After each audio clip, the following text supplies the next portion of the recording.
Ketika Lando Norris dominasi GP Meksiko dari raih pole position sampai pimpin semua lap balapan dari start sampai finish dengan gap yang mencapai 30 detik, hal jomplang justru dialami oleh rekan setimnya. Oscar Piastri belum bisa putus performa dalam 4 balapan terakhir, terutama pada GP Amerika dan Meksiko, di mana ia lagi-lagi cuma bisa finish di urutan kelima. 4 balapan tanpa podium, membuat perolehan poinnya selalu dipangkas baik oleh rekan setimnya sendiri ataupun Max Verstappen. Puncaknya di Meksiko, tahta Piastri yang sudah bertahan sejak GP Arab Saudi harus tergusur oleh Lando Norris, meskipun cuma berjarak 1 poin. Dengan 4 balapan dan 2 sprint tersisa, tentu peluang Piastri untuk rebut gelar musim ini masih sangat terbuka. Namun jelas, kalau hal pertama yang harus ia lakukan adalah mencari tahu apa saja masalah yang menghambatnya dalam 4 balapan terakhir, terutama di Amerika serta Meksiko. Banyak yang membicarakan soal keadaan mental Piastri yang mulai goyah karena tertekan dengan kejaran Verstappen dan Norris akhir-akhir ini. Dan memang hal itu tidak bisa dibantah karena Piastri terlihat mulai membuka banyak celah terhadap kelemahan-kelemahannya yang bisa dieksploitasi oleh Norris dalam perebutan gelar. Mulai dari kesalahan saat start di GP Baku yang berujung ke menabrak tembok di lap pertama. Lalu di Singapura, ketika Norris berani ambil manuver saat start dan insiden saat sprint di Amerika, yang Piastri sendiri akui kalau dia punya porsi kesalahan yang sebabkan duo McLaren gagal finish. Hasilnya Piastri diberikan konsekuensi, yaitu reperkusi di pihak Norris dari senggolan di Singapura serta Kanada akhirnya dihapus, dan buat keduanya diberikan treatment yang benar-benar equal. Momentum sekarang ada di pihak Norris, dan Verstappen yang sedang ada dalam form yang cukup baik. Sementara Piastri lebih tertekan karena dia berada dalam mode bertahan, ditambah dengan rentetan kesulitan yang dialami pada 2 balapan terakhir. Namun di sisi lain, problem Piastri juga lebih dari sekedar mental yang tertekan dan mencakup pula dari segi teknis dengan performanya di Austin serta Meksiko.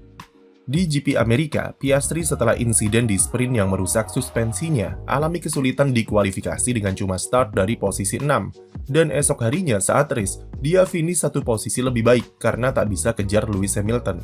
Di Meksiko, kesulitan yang dialami Piastri makin parah, karena sepanjang akhir pekan dari latihan bebas sampai balapan, ia tak menunjukkan kecepatan yang kompetitif. Sepanjang latihan bebas, Piastri tak bisa tembus barisan 3 besar, dan tidak menunjukkan tanda-tanda meyakinkan, baik itu di simulasi long run ataupun short run. Di kualifikasi pembalap Australia ini aslinya catatkan waktu terbaik di posisi ke-8, terpaut setengah detik dari waktu Norris, dan dia beruntung naik 1 strip karena penalti Carlos Sainz. Saat race, situasi sedikit baik, meskipun selepas start dia sempat anjlok ke posisi 9. Namun perlahan tapi pasti, Piastri bisa naik satu persatu seiring berjalannya balapan. Secara data, Piastri adalah pembalap kedua tercepat setelah Norris, dan cuma kehilangan 0,15 detik meski diberikan 2 kali pit. Sayangnya dia gagal kejar posisi 4 ketika buntuti Oliver Bearman, karena periode VSC di akhir balapan yang buat tahtanya di puncak klasemen tergusur oleh Norris. Walaupun Andrea Stella berkata jika Piastri harus bangga dengan caranya bangkit dengan kecepatannya saat balapan, tapi pertanyaan seputar performa pembalap 24 tahun itu tidak bisa hilang begitu saja. Berbicara soal masalah Piastri di Amerika dan Meksiko, satu hal yang harus dipahami adalah ini sangat berhubungan dengan persoalan driving style dari sang pembalap itu sendiri. Topik driving style duo McLaren sebenarnya juga sudah banyak diangkat sejak awal musim ini, terutama ketika Lando Norris kesulitan di beberapa balapan pembuka, karena karakter MCL39 yang tak cocok dengan gaya balapnya. Hal yang kurang lebih sama dialami oleh Piastri saat ini. Mobil McLaren tidak mengalami banyak perubahan secara karakter sejak Australia, dengan keunggulannya masih di seputar tikungan lambat medium, manajemen temperatur, serta suspensi depan.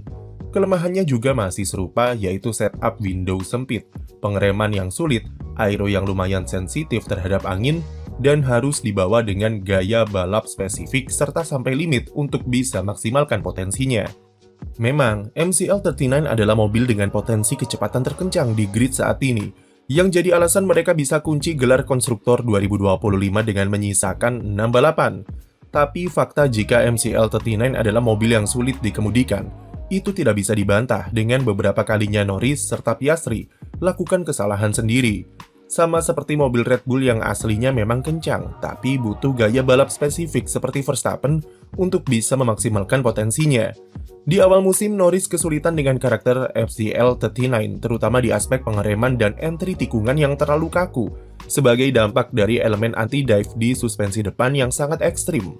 Memang grip ban depan jadi cukup kuat, tapi feeling terhadap pengereman dan feedback dari steering angle saat menikung di sisi Norris jadi hilang dibanding mobil tahun lalu. Masalah tersebut setidaknya bisa diminimalisir lewat upgrade suspensi sejak GP Kanada, di mana Piastri memilih tidak memakainya karena lebih nyaman dengan spek awal.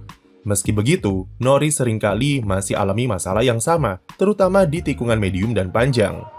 Sementara Piastri, walau sama-sama akui kalau MCL39 sulit dikemudikan, tapi ia bisa adaptasi lebih oke ketimbang Norris yang terlihat dari sejumlah eksekusi pole position serta kemenangannya yang jarang lakukan kesalahan.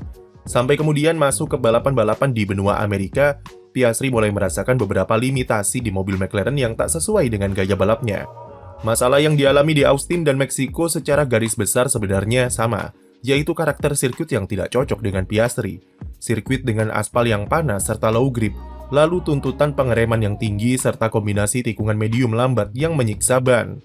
Tiga aspek tersebut adalah penyebab kenapa dia kesulitan dalam dua balapan terakhir, dan ketiganya ada hubungan dengan perbedaan pendekatan antara Oscar serta Lando terhadap cara kemudikan MCL39. Perbedaan terbesar antara keduanya adalah cara dalam membangun momentum grip ban depan. Untuk dapatkan grip, gaya balap Norris lebih agresif, terutama di aspek pengereman yang ia andalkan untuk berikan energi sebesar mungkin ke bagian depan, yang otomatis akan tingkatkan grip ketika menikung. Sementara Piastri lebih halus dengan pengereman yang tidak seagresif Norris, tapi seringkali dia bisa lebih kencang saat masuk tikungan karena lebih smooth ketika mengerem. Namun ada dua kelemahan dengan pendekatan Piastri ini. Memang ketika di tikungan medium atau cepat, gaya balap Piastri jelas lebih menguntungkan. Tapi di tikungan lambat seperti di Meksiko atau di Austin, itu bisa ganggu traksi saat exit. Norris agresif dan lebih tajam saat berbelok, membuatnya bisa lebih cepat dalam injak gas. Sementara Piastri seringkali harus menunggu untuk dapatkan grip yang tepat.